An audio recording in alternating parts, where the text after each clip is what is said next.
Bismillahirrahmanirrahim.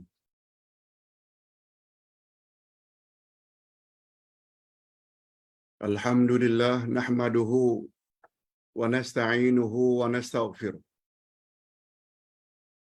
Wa na'udzu billahi min shururi anfusina wa min sayyiati a'malina.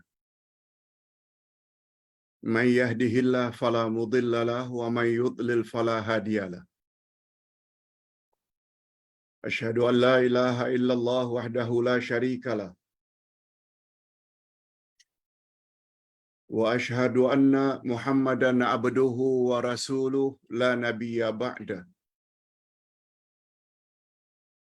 Allahumma salli wa sallim ala nabiyyina Muhammad wa ala alihi wa sahbihi ajma'in amma ba'd. Hadirin dan hadirat serta para pemirsa yang saya hormati, Assalamualaikum warahmatullahi wabarakatuh. Alhamdulillah, kita bersyukur kehadirat Allah Azza wa Jalla. Berkat taufiknya kita dapat menambah lagi ilmu pengetahuan agama kita pada pagi ini. Lebih-lebih lagi ilmu agama yang akan kita bahas pada pagi ini masih banyak dari kalangan umat Islam yang belum tahu.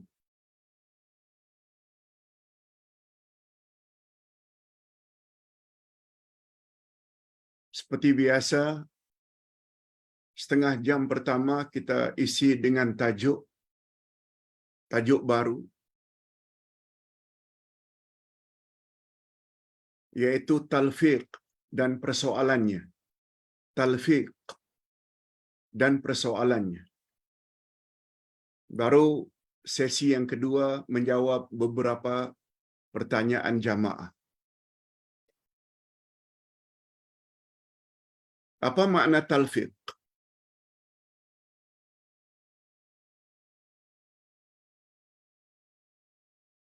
Barangkali ada di antara para jamaah, walaupun sudah selalu ikut majlis ilmu, masih asing lagi dengan istilah talfiq. Apalagi terhadap orang yang malas hadir majlis ilmu. Lagilah kosong. Yang ikut majlis ilmu bertahun-tahun, belasan tahun pun ada yang tak tahu makna talfiq. Lebih-lebih lagi yang tak suka mendengar.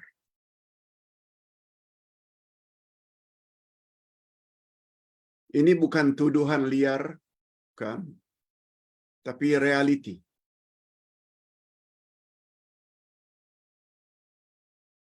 Nah, sebelum kita bahas makna talfiq lebih jauh,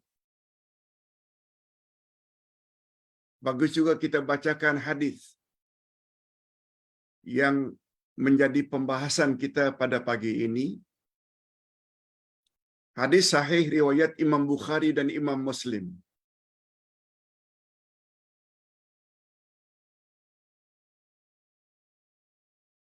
An Abdullah ibn Amrin ibn al-As qala sami'tu Rasulullah sallallahu alaihi wasallam yaqul inna Allaha la yaqbidul ilma intiza'an yantazi'uhu minal ibad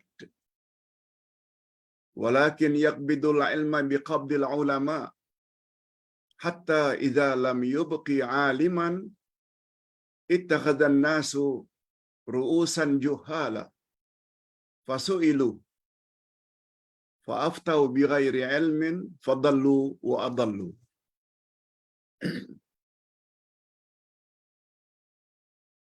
Nabi Muhammad sallallahu alaihi wasallam menggambarkan keadaan umat manusia pada akhir zaman. Kita ini berada pada akhir zaman. Digambarkan oleh Nabi dalam hadis sahih riwayat Bukhari dan Muslim.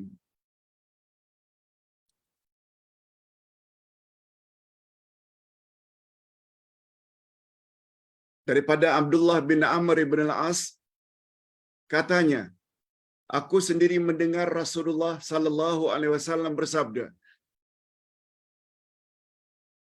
sesungguhnya Allah tidak mencabut ilmu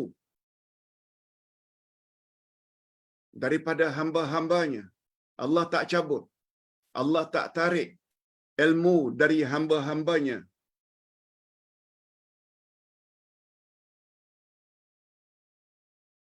kecuali dengan cara mematikan ulama. Satu demi satu ulama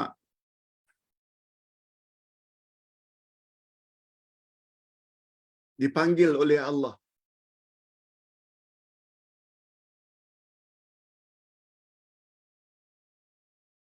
Syekh bin Baz,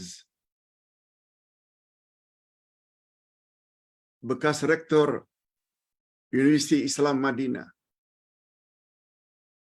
Syekh Utsaimin, Yusuf Al-Qaradawi, ulama-ulama besar ini dipanggil Allah. Itu cara Allah menarik ilmu dari muka bumi. Allah tidak menarik ilmu, mencabut ilmu dari permukaan bumi secara tiba-tiba. Akhirnya mereka lupa. No. Cara Allah menarik ilmu dari permukaan bumi iaitu dengan cara mematikan ulama satu demi satu.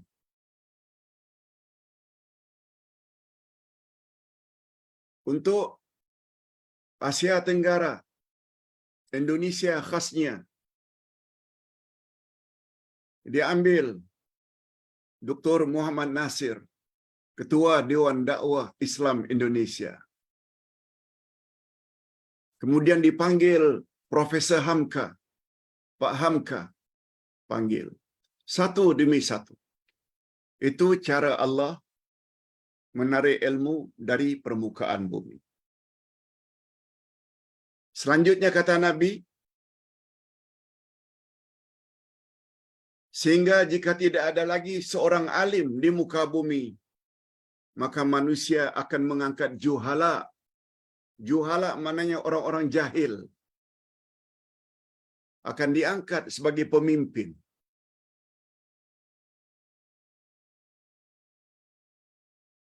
Lalu jika pemimpin juhala yang jahil itu ditanya,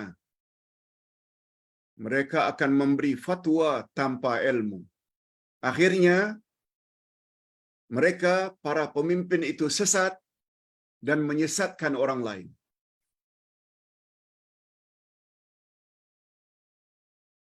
Hadis sahih riwayat Imam Bukhari dan Imam Muslim. Kita wajib yakin kandungan hadis ini. Dan itu pun telah berlaku sekarang. Ustaz ulang sekali lagi terjemahannya. Rasulullah bersabda, cara Allah mengangkat ilmu dari permukaan bumi bukan secara tiba-tiba, tetapi cara Allah mengangkat ilmu dari permukaan bumi dengan mematikan para ulama. Sehingga apabila para ulama, yakni orang-orang yang berilmu, sudah tiada, lalu pemimpin diangkat dari kalangan orang-orang yang jahil. Maksudnya jahil agama. Akhirnya dia menjadi pemimpin. Tak kiralah apa pemimpin pun. Pemimpin negara ke, pemimpin kerajaan ke, tuan mufti ke, tuan qadi ke, hakim mahkamah syariah ke, orang yang ada ilmu dah tak ada, lalu diangkatlah orang-orang yang jahil. Jahil jamaknya juhala, orang-orang yang bodoh. Jika kepada mereka ditanya tentang sesuatu, mereka akan jawab tanpa ilmu. Akhirnya terjadilah mereka pemimpin itu sesat dan menyesatkan rakyat. menyesatkan orang ramai.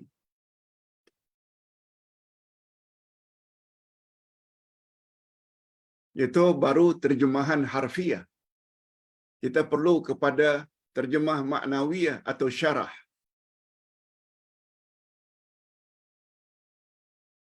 Dalam hadis sahih di atas, Rasulullah sallallahu alaihi wasallam telah menjelaskan bahawa cara Allah mengangkat ilmunya dari permukaan bumi bukan dengan mencabutkannya dari ingatan hamba-hambanya. Tiba-tiba lupa. Tiba-tiba lupa. No. Sehingga mereka menjadi lupa dan akhirnya jahil. Tetapi cara Allah mengangkat ilmu dari permukaan bumi dengan mematikan ulama. Sehingga apabila alim ulama sudah tiada, sudah pupus, sudah habis, maka manusia akan mengangkat pemimpin-pemimpin mereka yang jahil. Dan jika pemimpin yang jahil itu ditanya, mereka akan mengeluarkan fatwa tanpa berlandaskan ilmu dan hujah yang benar. Akhirnya bukan saja mereka pemimpin itu sesat, tetapi mereka juga berperanan menyesatkan rakyat atau orang ramai.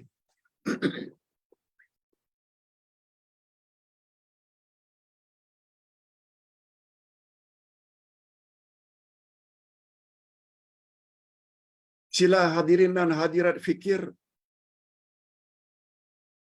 kondisi seperti itu sudah berlaku atau belum pada hari ini? Jawab sendiri.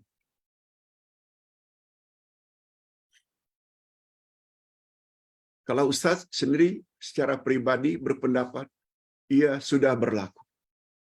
Ini sesuai dengan sabda Nabi. Sabda Nabi sallallahu alaihi wasallam dalam hadis sahih riwayat Imam Bukhari. Ketika beliau menceritakan ciri-ciri akhir zaman. Inna min asyratis sa'ah an yurfa'al ilmu wa yuksarul jahlu. Rawahul Bukhari. Sesungguhnya di antara tanda-tanda hari kiamat, maknanya dekatnya hari kiamat, ilmu akan dicabut. Dan kejahilan pula akan merata. Kejahilan akan merata.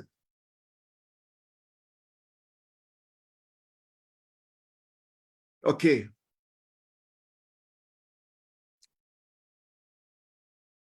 Sekarang kita bahas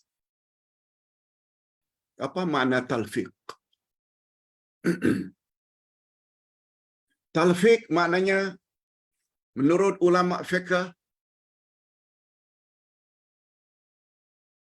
menggabungkan beberapa pendapat. Seseorang menggabungkan beberapa pendapat untuk dia amalkan atau dia yakin.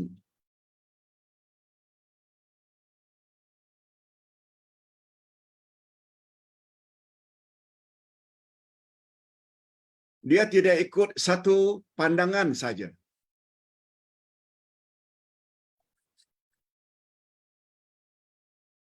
Itu maknanya menggabungkan al-jam'u baina syai'ain. Menggabungkan antara dua perkara atau beberapa perkara. Okey, itu menurut bahasa. Menurut istilah pula, talfiq maknanya al-ityanu fi mas'alatin wahidatin bikayfiyati la tuwafiqu qawla ahadin minal mujtami'ina as-sabiqin. Artinya, talfiq ialah mendatangkan satu masalah dengan kaifiat, dengan cara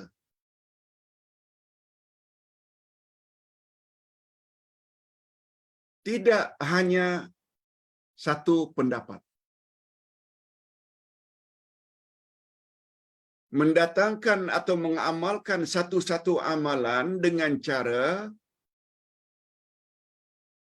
tidak berdasarkan satu pendapat saja sebagaimana pendapat orang-orang terdahulu.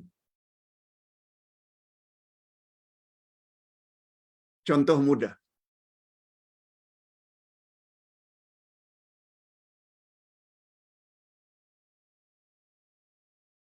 Ketika dia beramal,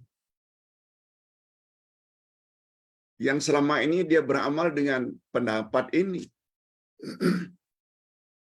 Tapi dalam satu-satu keadaan, dia ikut pendapat yang lain pula. Atau istilah yang paling popular dalam masyarakat. Kalau dia sudah bermazhab dengan satu-satu mazhab, dalam satu-satu perkara, dia tak setuju dengan pandangan imam mazhabnya. Seperti Imam Asy-Syafi'i punya pandangan. Tapi dia ikut pandangan Imam Abu Hanifah. Sebagai contoh. Dia bermazhab Syafi'i.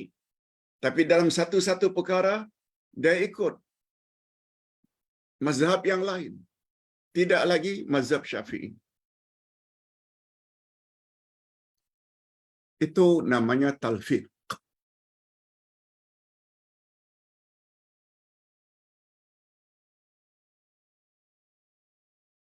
Pelajaran atau topik ini sangat penting untuk kita ketahui. Sebab kita selalu dengar, bila awak sudah bermazhab dengan mazhab tertentu, awak tidak boleh pindah ke mazhab yang lain. Kita biasa dengar.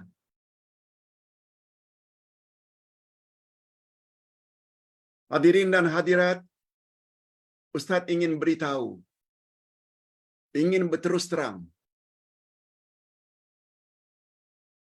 Dalam masalah talfiq ini, ada dua pendapat. Ada yang mengatakan talfiq tidak boleh, haram hukumnya. Itu satu pendapat. Pendapat yang kedua mengatakan talfiq hukumnya boleh.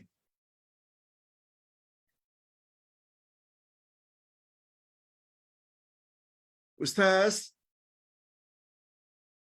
Abdullah Yassin berpendapat talfiq, Ustaz cenderung pada pendapat yang mengatakan boleh.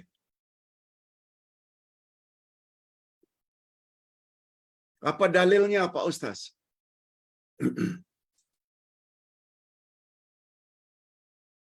Coba dengar firman Allah. Dalam surat Az-Zumar, ayat 17 dan 18.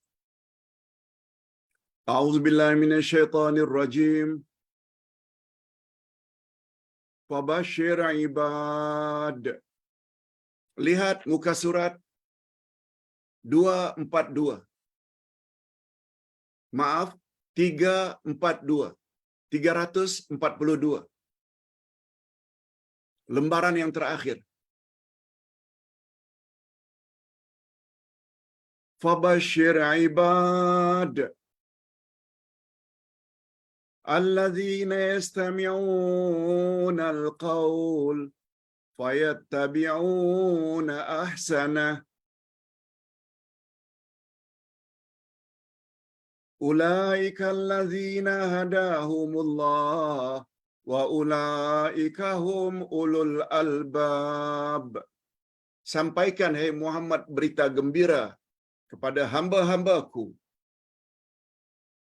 yang suka mendengar, maknanya suka tambah ilmu, dengar ceramah, dengar tazkirah, dengar nasihat, dengar pandangan-pandangan orang. Ini syarat pertama. Sampaikan, hai Muhammad, berita gembira kepada hamba-hambaku yang suka mendengar. Lalu mereka ikut mana yang lebih baik. Dari apa yang mereka dengar, Mereka mesti ikut mana yang lebih baik. Bukan semua yang didengar itu perlu diikuti. Kena seleksi, kena saring, kena tapis. Dan pandangan yang lebih baik adalah pandangan yang lebih kuat hujah dan dalilnya, argumennya.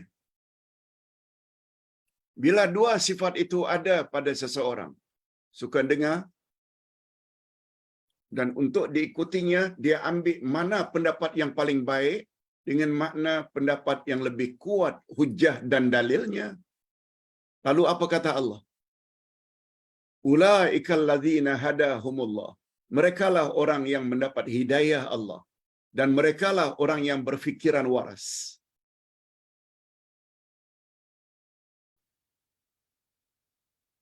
Cukuplah hujah itu membantah pandangan pertama. Kononnya talfik tak boleh.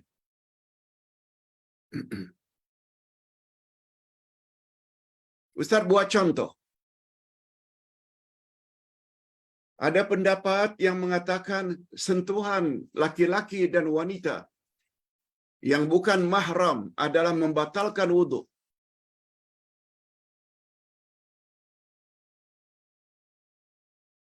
Bila kita tawaf ifadah, tawaf haji, yang ramainya manusia luar biasa, bergeser-geseran antara kaki atau tangan kita, tak dapat dielak.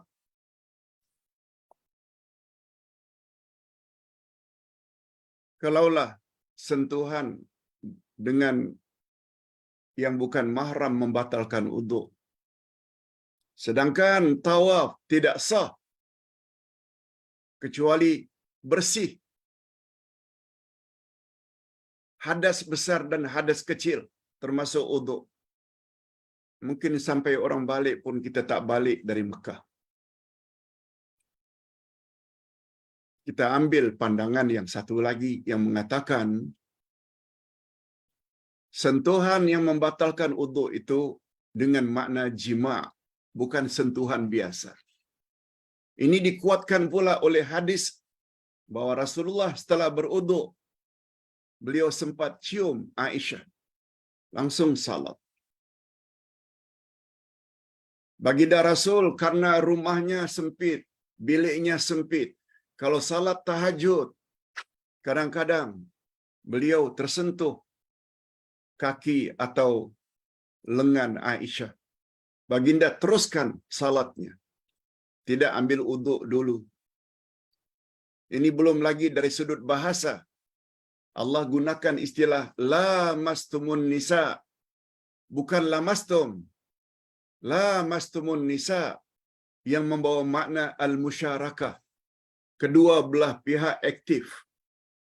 Bukan sekedar sentuhan sebelah pihak, tapi kedua belah pihak itu aktif dengan makna jima. Begitu menurut Abdullah ibnu Abbas makna ayat itu.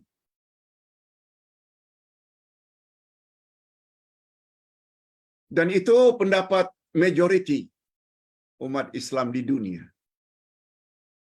Mazhab Ahmad ibnu Hanbal, mazhab Malik, dan mazhab yang lain. Lalu kita ikut mazhab itu karena dalilnya lebih kuat. Tidak salah dan sah kita punya tawaf, tidak batal. Walaupun ketika di Malaysia barangkali kita kekalkan dengan pandangan Imam Asy-Syafi'i, persentuhan kulit dengan kulit suami istri batal. Silakan, tapi dalam keadaan-keadaan tertentu kita boleh ambil pandangan yang lebih kuat dalilnya. Itu hadisnya. Itu ayatnya. Az-Zumar 17-18. Setelah Nabi Muhammad sallallahu alaihi wasallam wafat. Ini dalil yang kedua. Betul ketika baginda masih hidup, semua sahabat bila ada masalah tanya baginda. Setelah baginda wafat, ada sahabat yang bertanya kepada Abu Bakar, pada Umar, pada Osman, pada Ali, orang-orang yang alim. Tapi tidak pernah terjadi. Orang yang bertanya satu-satu masalah kepada Abu Bakar terhadap masalah kedua yang dia ingin tahu, dia mesti kepada Abu Bakar juga. No. Dia boleh tanya kepada Umar, dia boleh tanya pada Osman, dia boleh tanya kepada Ali, dia boleh tanya kepada mana-mana para sahabat. Itu menunjukkan talfik dibolehkan. Ustaz buat contoh, di Malaysia, kita yang bermazhab Syafi'i, okey, tak salah bermazhab, tak salah. Yang salah itu ta'assub atau fanatik mazhab. Pandangan itu kuat ke tak kuat ke mesti ikut. Yang namanya taklid. Silakan ikut mazhab tertentu yang awak ingin ikut. Tapi ingat, Imam Asy-Syafi'i kata tidak sah. Zakat fitrah itu kecuali dengan bahan makanan. Kalau makan awak selama ini beras mesti serahkan. Kalau makanan utama awak kurma seperti zaman Nabi.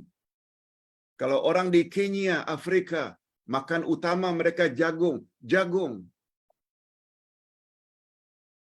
Itu pendapat Syafi'i.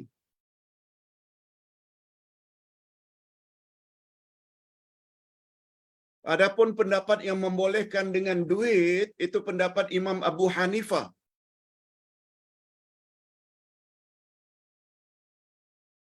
Karena itu dianggap lebih bersesuaian. Kita di Malaysia membolehkan bayar zakat fitrah dengan duit. Itu bukan mazhab Syafi'i. Di antara contoh. Di antara contoh. Talfiq.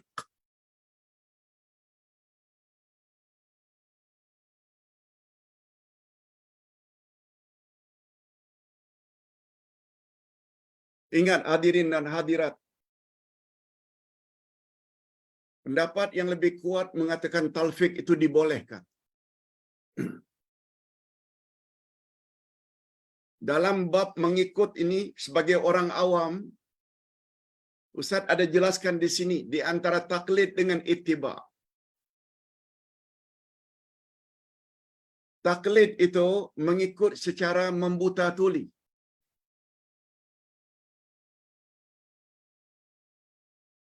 Ustaz tidak begitu suka menggunakan istilah membabi buta. Lebih cantik membuta tuli. Ikut saja seperti lembu yang ditarikkan hidungnya. Itu sebabnya taklid itu berasal dari qalladah, yaitu tali yang dikalungkan di leher lembu, lalu ditusuk pada hidungnya, lalu ditarik oleh penggembala. Itu namanya qalladah. Dari perkataan qalladah inilah muncul istilah taklid. Itu sebabnya orang yang bertaklid buta, mereka tak ubahnya bagikan lembu. Apa saja yang gurunya cakap, ikut saja tanpa bertanya apa dalil dan hujahnya. Taklid tak elok. Ada satu lagi istilahnya ittiba. Ittiba itu mengikut juga. Tapi bezanya ittiba. Ittiba iaitu kita mengikut dengan dalil. Ustaz Abdullah Yasin ingin mengajar jemaahnya supaya menjadi muttabi', orang yang ittiba, bukan muqallid, bukan orang yang bertaklid buta. Kecuali orang awam. Di dusun-dusun, di kampung-kampung susah nak mencari guru-guru. Silakan. Tapi orang kota yang kemudahan sangat banyak untuk menuntut ilmu, mesti berusaha untuk menjadi muttabi'. Apalagi ayat yang ke-17 18 tadi menyebut wabashshir ibadil ladzina yastami'una al-qaul wa yattabi'una ahsana. Yattabi'un ittiba'. Allah tidak sebut wa yuqalliduna ahsana, bukan taklid. Itu sebabnya ada istilah ittiba'ur rasul, ikut rasul. Hadirin dan hadirat rahimakumullah.